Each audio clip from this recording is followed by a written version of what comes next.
Okay, welcome today to the Willie Bragg Show. I'm your humble host, Willie Bragg. I did a video earlier tonight. Didn't like it. It was long-winded. It was all over the place. And I think it conveyed maybe a wrong message. So, or a message that I wasn't fully coming out correctly. And so I'm doing that over again. Give it a day or two. It'll be done correctly. So, I'm my own worst critic. So anyway, I want to talk about Trump derangement syndrome because it exists. There's two sides of that coin when it comes to Trump derangement syndrome. We know what Trump derangement syndrome means in terms of people who hated Trump on the left, or mostly corporate Democrat types, and even never Trumper Republicans. We know about that kind of Trump derangement syndrome. But then there's the opposite kind, the MAGA type that worships Trump derangement syndrome, where Donald Trump is a cult of personality. And again, I'm going to use a word that I use a lot, and that's nuance. And from my perspective, I neither fear him nor do I worship him. I would never support him, but at the same time, it's just kind of like, he was another president, okay? With a little more comedy. And that's how more or less I see him. But it's just, more than he might be probably, and I, in my years of living, over my long years of life, I could say this, that I have never seen anything quite like it. And we've had some presidents that have stirred passions in the past. I mean, we seen, and why am I doing that? That keeps happening. I'm going to have to do something about that. All right. Okay. I've never seen a president that stirred passions in such extreme ways as this guy. And I mean, he's a joke. He's a joke. He doesn't stand for anything. And the people that he actually got to follow him, I have to wonder about their sensibility. And the people who are so fucking triggered. I know, yeah, January 6th, horrible. And trust me, I have no respect for the people that were involved with January 6th, having that said. But, you know, it is a mental disorder still that kind of exists on what I will call both sides of the political divide in this country that kind of continues the culture war. And Trump Derangement Syndrome is the latest chapter. And I call it Trump Derangement Syndrome A, Trump Derangement Syndrome B. Trump Derangement Syndrome A is the one that everybody's familiar with. The irrational, what I call irrational hatred of Donald Trump versus the Trump Derangement Syndrome B, the irrational worship, admiration of Donald Trump. Equally fucked up in many ways. Equally fucked up. So let's start with Trump Derangement Syndrome A with Rob Reiner. Rob Reiner, I used to, okay. I have no respect for Rob Reiner nor Roseanne Barr anymore. And I'm going to explain this to you. Because Rob Reiner suffers from Trump Derangement Syndrome A. Roseanne Barr suffers from Trump Derangement Syndrome B. And I'm going to go and explain what I mean by that. Rob Reiner is a shit lib today. He's a shit lib who chose Hillary Clinton over Bernie Sanders. And while I have my problems with Bernie Sanders at this point, the fact that he chose Hillary Clinton in 2016 and Joe Biden in 2020 over Bernie Sanders tells me what kind of a person he is, in spite of my criticisms of Bernie Sanders today. And now his latest hero, or as I wouldn't say hero, but the fact that how shall I put it? Well, let's put it this way. I mean, she lost her primary recently in Wyoming, and a figure that people should really despise. Honestly, she should be despised, and that would be Liz Cheney. And hold on a second here, if I can find it. Phooey, I can't find it. I can't find what I'm looking for. No matter.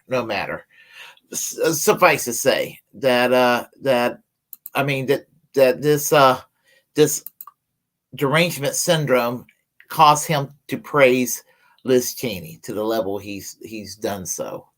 There is a tweet that he let me find that tweet. There we go. All right. I'm going to put the tweet up right now. If you can see it, not yet. You can't.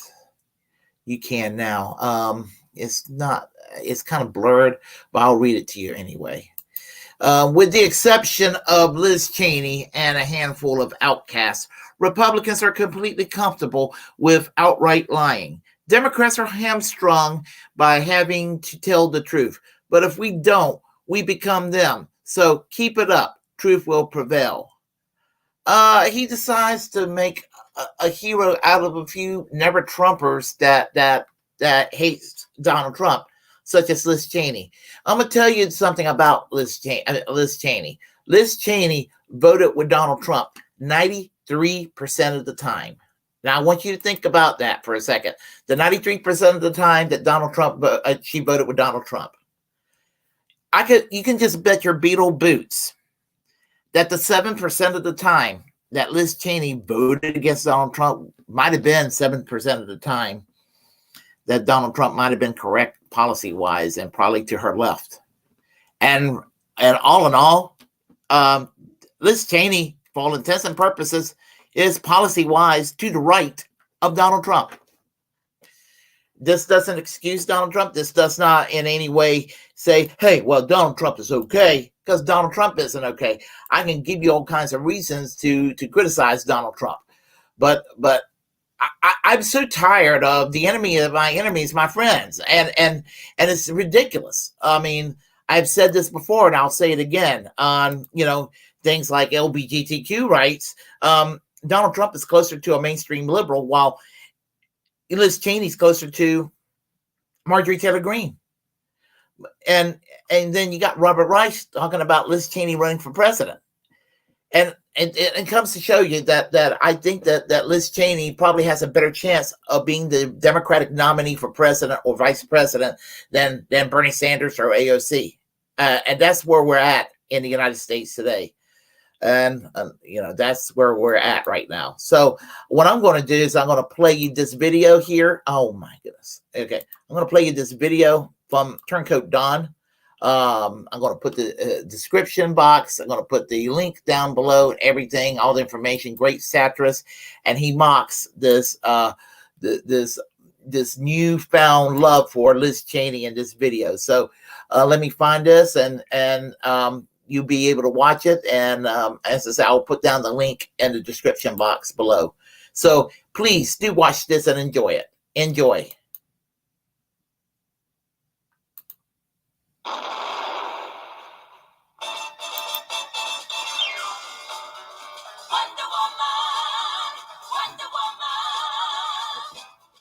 In your satin tights, fighting for your rights, and the old black, white, and blue. If the Democrats prevail, we will not have an economic recovery.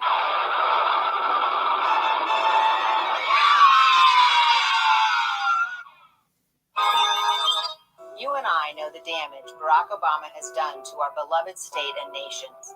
In Congress, I'll lead the fight to reverse President Obama's devastating policies.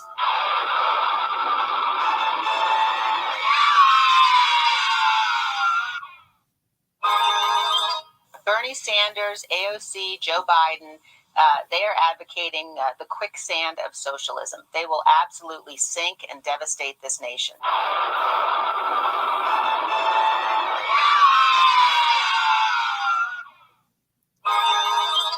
Representative Omar embodies a vile, hate-filled, anti-Semitic, anti-Israel bigotry.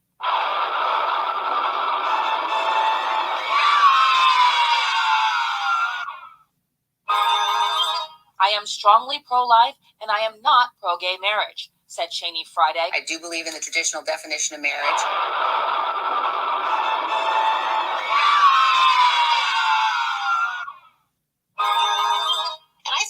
The North Koreans and others around the world have seen that President Trump is somebody who's going to do what he says he's going to do, and he's going to keep his word. I will do everything I can to ensure that the former president never again gets anywhere near the Oval Office.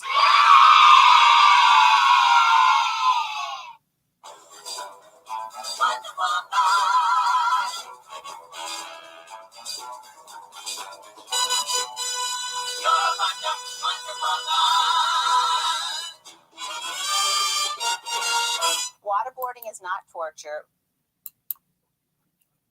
That describes a shit-lib mentality about Liz Cheney. Again, not saying that Donald Trump is wonderful, but the people who were the toast of Rush Limbaugh 15 years ago are now championed by the shit-libs today. What the fuck is the matter with people? I like to know what's the matter with people. And as I said, I'm glad that there's people out there like Turncoat Don, the creator of that parody video, the satire you just saw, because it perfectly explains and perfectly and poetically mock the mentality of the shit-lib mentality and the brain rot in their minds to just opportunistically go and embrace somebody that is actually more right-wing and more fascistic in their ways than Donald Trump is. And Donald Trump is trouble, but the people that the shit-libs want to embrace are worse. I don't get it. I really don't get it. But anyway, so do check out Turncoat Don. I'm going to put the link down below when I'm done with this video. Do check out his link. Subscribe to his channel. I'm going to put down his Twitter link as well. Subscribe, follow him on Twitter. You will not regret it. He's got great satire. I look forward to. I'm a big fan. Okay, I just want to say. So now let's talk about Roseanne Barr for a second. Okay, can we do that? We'll do that. So hold on a second here. Oh my goodness. All right, let's see. We'll do this here. All right. Let's see. So we're going to go and talk about Roseanne Barr because y'all remember the TV show Roseanne back in the late 80s, early 1990s. You remember that program. And here's the thing about Roseanne Barr. Roseanne. I mean, at the time, and Ben Shapiro said it like it was a terrible thing, but it was not a terrible thing. In the context of how he said it was actually a positive thing, but he didn't think it was positive. When Roseanne Barr was on the left, and she was on the left at one time, her program, Roseanne, she was sort of as Roseanne, Roseanne Connor. She was basically almost like a female Archie Bunker of the left of the late 80s, early 1990s.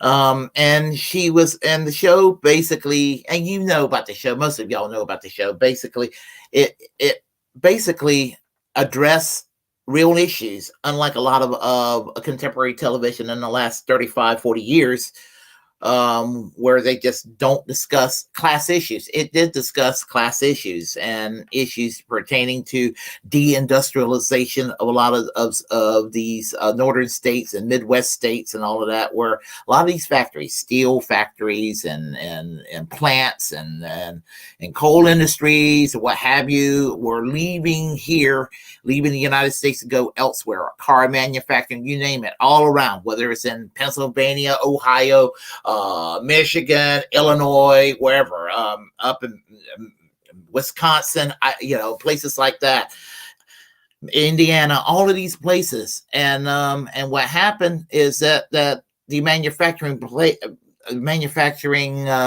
sector basically got depleted, and they went down to the South for cheaper labor. And then later on, because of NAFTA, they decided, well, we got away from those pesky unions up north, and we didn't want to pay people $30 an hour. We'll pay them $12 an hour in the South. Oh, well, we can pay somebody $3 an hour in Mexico, or pay them 30 cents a day in Vietnam. And that's kind of what's happened there. And we allow our politicians to get away with it. Now, this is not to say that people in Mexico or people in Vietnam, we want them to be paid what they should be paid, and that is a living wage too. And that's the thing that we need to go and take on this capitalism, this really horrible capitalism that's making everybody suffer. And she did address things like that in her own way with the show, is basically what I'm trying to say. Somewhere along the way, and she had radical politics, so radical that when Donald Trump was running for president in 2016, even though she switched over to the Trump camp, people like Glenn Beck was cautioning people not to side with Roseanne Barr because of her past radical politics. She was the Peace and Freedom Party candidate for president in 2012. She ran with Cindy Sheehan. Anyway, my problem with Roseanne Barr is that somewhere along the way, she decided that socialism was evil, and she discarded pretty much all her radical politics in the past. She started embracing racism, and then she started doing this irrational, lunatic worship of Donald Trump from that many on the right had, and that's basically the point I'm trying to make about her. And so let me do this here. So what I'm going to do is I'm going to if I can find it, the controversy about Roseanne. Let's see if I can find, because her show got canceled basically all of a sudden. And so here, let me do this here real quick so you don't get an echo. I hate it when we get an echo. Okay, let's see what we can do here. All right, and let me find that. And we'll play that news footage, and I'll explain in just a moment a little further.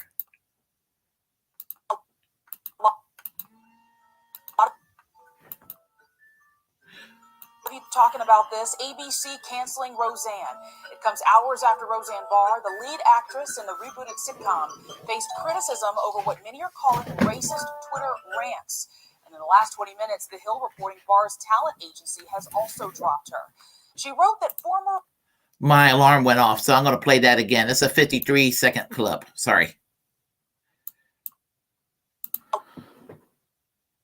A lot of you talking about this. ABC canceling Roseanne. It comes hours after Roseanne Barr, the lead actress in the rebooted sitcom, faced criticism over what many are calling racist Twitter rants. And in the last 20 minutes, The Hill reporting Barr's talent agency has also dropped her. She wrote that former White House advisor Valerie Jarrett is a product of the, quote, Muslim Brotherhood and the Planet of the Apes. Today, Barr tweeted to Jarrett that she was sorry for, quote, making a bad joke about her politics and her looks. Jarrett advised former President Obama when he was in office. ABC releasing a statement today calling Barr's statement on Twitter, quote, abhorrent, repugnant, and inconsistent with our values, end quote. And Disney CEO Bob Iger tweeting about the cancellation saying, quote, there was only one thing to do here, and that was the right thing. Disney is the parent company of ABC. And the thing about it is, I don't know what the hell happened with her when she decided to do this. I don't know what made her do a racist attack to associate her with the Muslim Brotherhood and make reference to her Planet of the Apes. But I mean, that was low. That was definitely low of her part, and I know that she in the interviews with Sean Hannity a few years ago, she explained her shifts and her views and all of that, and she said that she felt out of place. She felt out of place in left-wing circles for her staunch support for Israel and things of that nature, and and she needs to understand that it isn't that the left, whether they're like very loud about their criticism of Israel, or even pro-Israel people who are left-wing that criticizes Israel. Here's the thing that they need to realize: Palestinians are people that do not need to be discriminated against, and I don't know why that's so damn controversial. Why that is so controversial. Maybe if the government will start treating the Palestinian minorities as equal, maybe there probably wouldn't be a problem. And maybe that needs to be addressed. But you see, another thing about it is that she's like, why would people be angry at the country? Well, you got to remember, especially remember as a foreign minister in the early 2000s, their foreign minister, Benjamin Netanyahu, before he became the most horrible prime minister they would have ever, urged Bush and Blair to go into Iraq. It's things like that, it's shit like that makes people kind of pissed off with the country. And there's nothing anti-Semitic about criticizing that. Selling arms to Saudi Arabia to oversee a genocide in Yemen doesn't make you anti-Muslim, doesn't make you anti-Arab to talk about the human rights abuses that exist in Saudi Arabia as well. So, I mean, so if you're not anti-Arab and you're not anti-Muslim per se for going and criticizing Saudi Arabia for human rights abuse and doing genocidal shit, well, you're not anti-Jewish for criticizing Israel when they do horrible things and horrible crime against other groups of people too. Again, okay, this is not in Saudi Arabia. This is not an attack on the Islamic faith. This is not an attack against the Arab ethnicity. In Israel, when they do horrible, shitty things, this is not an attack against the Jewish religion, and this is not an attack against the ethnicity of Judaism either. We're talking about human actions, the actions of people, regardless of who they are. And honestly, there's no such a thing as a society where they're all good. Every country's ever been created has done evil, and there is that. So nobody better criticize me of spewing hatred. So Roseanne Barr is angry, and so she had this mindset of going after Obama and people around Obama with things that are kind of connected with the birtherism that was around during the time of the Tea Party and everything of that nature. So, and while Trump was president, she came out with this stuff, but this is like a continuation of that mindset. So, it went from basically, it just basically went from this sort of mindset of attacking, just the bigotry that became part of her, but it's also connected with how people became part of MAGA. And I'm not saying that everybody who votes for Trump were evil. I'm not saying those who voted for Trump are racist or whatever. But there's a lot of folks that do support Trump, that they have some really fucked up politics, and I'm not going to apologize for that, for saying that. The truth is the truth, and sometimes the truth hurts. And so people, some people get cringe by it and all of that. But she represents Trump Derangement Syndrome B, extreme worship. Now, while she's not an evangelical Christian, there are people that have this kind of mentality that exists on the Trump side of the equation, which I'm going to show you. This is the essence of Trump Derangement Syndrome B. Very quickly, I'm going to show you what I mean right here. Oh, good Lord. Come on now. Oh, good Lord. Good gracious. Exit full screen. Why can't I do this right? Give me a second. Smash, smash, smash, smash. Strike and strike and strike and strike and smash, smash, smash, smash. Strike and strike and strike and strike and Joe Biden is president. smash, strike and strike and strike and strike and strike and strike and strike and strike. I hear a sound of victory. Smash, smash, smash, smash. Strike and strike and strike and strike and smash, smash, smash, smash. Strike and strike and strike and strike and Joe Biden is president. strike and strike and strike and strike and strike and strike and strike and strike and strike. I hear a sound of victory. I don't want to ever hear a right-winger make fun of a purple-haired young kid protesting again and say how ridiculous they are when you saw that monstrosity. Okay. I mean, because that's just weird. Not even cute weird or funny weird, but just like creepy weird, and no, I'm not sitting there attacking people of faith, but the thing about it is that this is like an irrational worship, and they're basically turning Donald Trump into a golden calf, if you catch the biblical reference there, and that's that they just see him in a religious way. A billionaire who takes a shit on a golden toilet in Trump Towers. That's who they follow. Somebody who gives tax cuts to the wealthy, somebody who favors deregulations that harms consumers and harms workers, union busting. And while he claimed he's not going to attack Social Security or Medicare in 2016, which actually, even on the surface, Republicans didn't even like him saying that, even though they know he didn't mean it. That's exactly what they're all about. So why in the hell follow that guy? Why? So that's basically my point right there. So anyway, do we have here on the chat line? We don't really have anybody in the chat line right now. So before I go, I want to let you know that let me get this on the screen here if I can access it.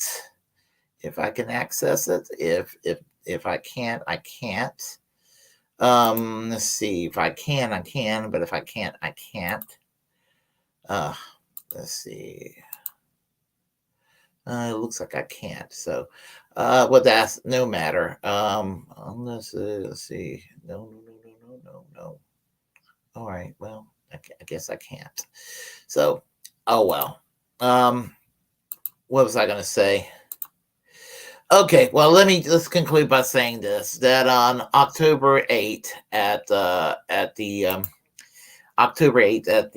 U.S. Department of Justice in Washington, D.C., there will be a protest called Action for Assange.